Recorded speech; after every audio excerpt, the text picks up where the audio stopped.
ఆ రామాయణంలో ఉన్న అసలు సిసలైన ఆధ్యాత్మ విషయాల్ని మనం గుర్తు చేసుకుందాం. రామాయణాన్ని 3 ముక్కల్లో చెప్పారు అంటారు. ఆ వాల్మీకి మహర్షి, ఆ ఆధ్యాత్మిక శాస్త్రవేత్త, ఆ రాముడి జీవితాన్ని మనందరి కోసం పరిశోధనాత్మకంగా ఒక శాస్త్రవేత్తలాగా కొన్ని ఫార్ములాస్లు మనకు అందించారు. అవి ఈరోజు మనం చూద్దాం. ఆ 3 ముక్కలు ఏంటో చూద్దాం. మొట్టమొదటి 3 ముక్కలు కట్టే, కొట్టే, తెచ్చే. ప్రతిదానికి సాధారణమైన అర్థం ఉంటుంది, అలాగే అంతరార్థం ఉంటుంది. భక్తులు, అనాధ్యాత్మికులు సాధారణమైన అర్థాలు చూస్తారు, కానీ ఆధ్యాత్మిక సాధకులు వాటి యొక్క అంతరార్థాలని పట్టుకుని వాళ్ళు కూడా ఆ మహనీయుల్లాగా అవ్వడానికి ప్రయత్నం చేస్తారు. కట్టె అంటే మన శరీరం. ఉదాహరణకి మనం చిన్నప్పటి నుంచి వింటుంటాం, ఈ కట్టి కాలే వరకు తప్పదురా నాకు, ఈ కట్టె ఎప్పుడు పోతుందో, ఇలాంటి మాటలు మన పెద్దవాళ్ళ నుంచి మనం విన్నాం. కట్టె అంటే శరీరము, కొట్టె అంటే మనసు, తెచ్చే అంటే ఆత్మ. దీని అంతరార్థం ఏంటంటే శరీరాన్ని ముందు కట్టేయాలి మనం. అంటే ఈ శరీరంతో ఊరికే 24 గంటలు తిరగకుండా కాసేపు ఈ శరీరాన్ని ఒకచోట కూర్చోబెట్టాలి. అంటే ఒక చేతిని ఇంకొక చేతితో, ఒక కాలుని ఇంకొక కాలుతో, నోటిని పెదవులతో, కళ్ళని కళ్ళెప్పలతో మనం కట్టేయాలి. అక్కడికి మొదటి ముక్క కంప్లీట్ అవుతుంది. అంటే శరీరము విశ్రాంతి స్థితికి వస్తుంది. దాన్ని ఆసనము అన్నారు. తర్వాత రెండోది కొట్టే. అంటే దేన్ని కొట్టాలి? మనము మన మనస్సుని కొట్టాలి. మనస్సు ఎలా కొట్టబడుతుంది అంటే, మనసు అంటే ఏమిటి? ఆలోచన స్రవంతి. ఈ ఆలోచన స్రవంతి కొట్టాలంటే, అంటే ఆలోచన ప్రవాహం ఆగాలంటే మనము శ్వాస అనే ఉపకరణాన్ని పట్టుకోవాలి. ఎప్పుడైతే మనం శ్వాస మీద ధ్యాస పెడతాము, అంటే సహజమైన ఉచ్ఛ్వాస నిశ్వాసాలని మనం వాటితో అనుసంధానమై ఉంటాము, అప్పుడు ఈ మనస్సు అనేది కొట్టబడుతుంది. అంటే మనసు శూన్యం అయిపోతుంది. ఎప్పుడైతే మనసు శూన్యం అయిపోయిందో ఆ 3వ ముక్కలోకి ప్రవేశిస్తాము, అది తెచ్చే, అంటే ఆత్మ పదార్థము. ఆత్మ పదార్థం అంటే ఏమిటి? అసలైన మనము 3 రకాలుగా ఉన్నాం. ఒకటి శరీరం అనే మనము, 2 మనస్సు అనే మనము, 3 ఆత్మ అనే మనం. మొట్టమొదటి స్థితిలో మనము ఈ కట్టే స్థితిలో శరీరం అనే స్థితిలో ఉన్నాము. ఈ కొట్టే స్థితిలో మనస్సు అనే స్థితిలో ఉన్నాము. కళ్ళు మూసుకున్నాము, ఆలోచనలు నడుస్తున్నాయి, అది మనం అనుకుంటున్నాం. ఈ పేరు మనం అనుకుంటున్నాము, ఇంకొకటి ఏదో మనం అనుకుంటున్నాం. కానీ అసలైన మనము ఈ శరీరానికి, ఈ మనసుకి అవతల ఉన్నాము. అది అసలైన మనం. అప్పుడు అది తెచ్చుకోబడుతుంది. మనమే తెచ్చుకుంటాం, మనకి ఎవరు ఇవ్వరు. అది ఈ ఆత్మస్థితిని శ్రీరామచంద్రుల వారికి ఎవరు ఇవ్వలేదు.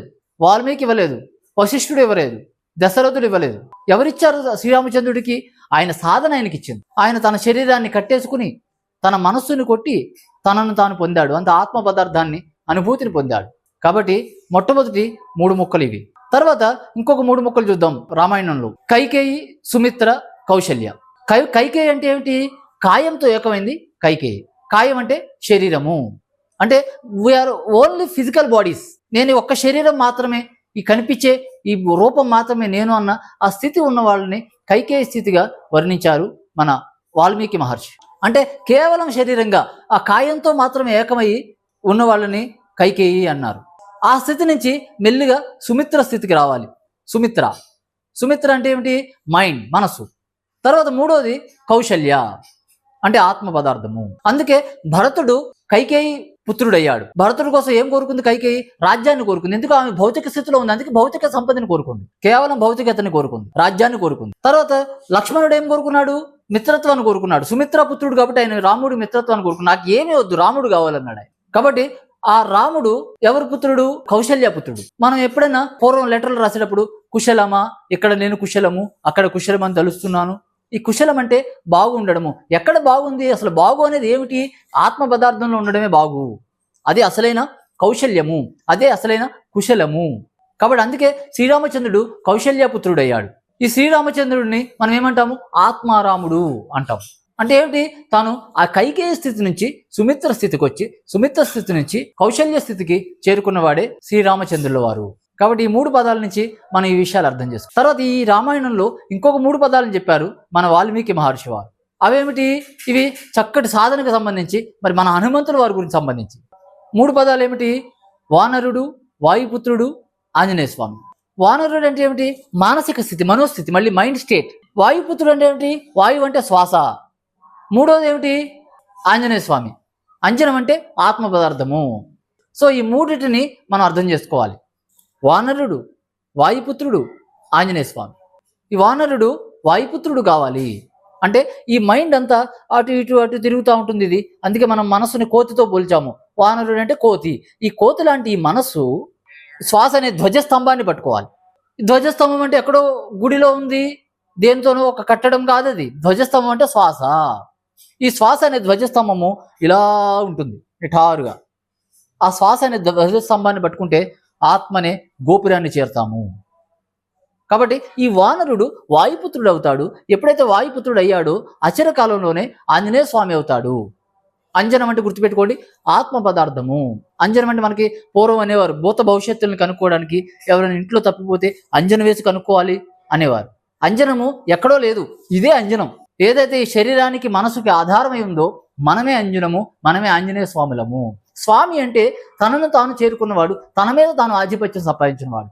ఆంజనేయ స్వామి అంటే తన ఆత్మ పదార్థాన్ని అనుభూతిలో తెచ్చుకున్నవాడు. నేను శరీరం కాదు, మనసు కాదు, నేను ఆత్మ పదార్థాన్ని అన్న ఆ స్థితిలో విరాజిల్లిన వాడే ఆంజనేయ స్వామి. తర్వాత ఈ రామాయణంలో మనకి ఇంకొక 2 పదాలు ఉన్నాయి, సుందరకాండ, కిష్కింధకాండ. కిష్కింధకాండ అంటే ఏంటి? ఏదైతే మానసిక స్థితిలో ఉంటారో అదంతా కిష్కింధకాండ. ఆ మనసు కావలికి పోయిన స్థితి సుందరకాండ. చూడండి, ప్రతి ఇంట్లోనూ మనం రోజు కిష్కింధకాండ చూస్తాం. ప్రపంచం అంతా కిష్కింధకాండే.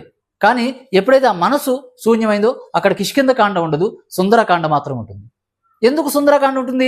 ఆ మైండ్ అనేది డెవిల్. అది ఆ డెవిల్ ఉన్నంతసేపు ఎక్కడ సుందరకాండ వస్తుంది? ఎప్పుడైతే ఆ డెవిల్ నా మనస్సు అనే దాన్ని నిర్మూలన చేశామో, దాన్ని శూన్యం చేశామో, దాన్ని యోగ స్థితి అంటాము. దీన్నే పతంజలి మహర్షి యోగ చిత్త వృత్తి నిరోధ అని చెప్పారు.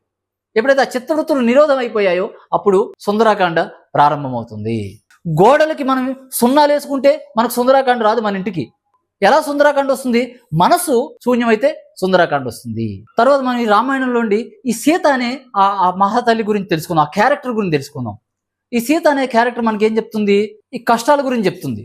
మనకు ఒక మాట ఉంది, సీత కష్టాలు సీతకి, పీత కష్టాలు పీతవి అని ఒక మాట ఉంది మనకి.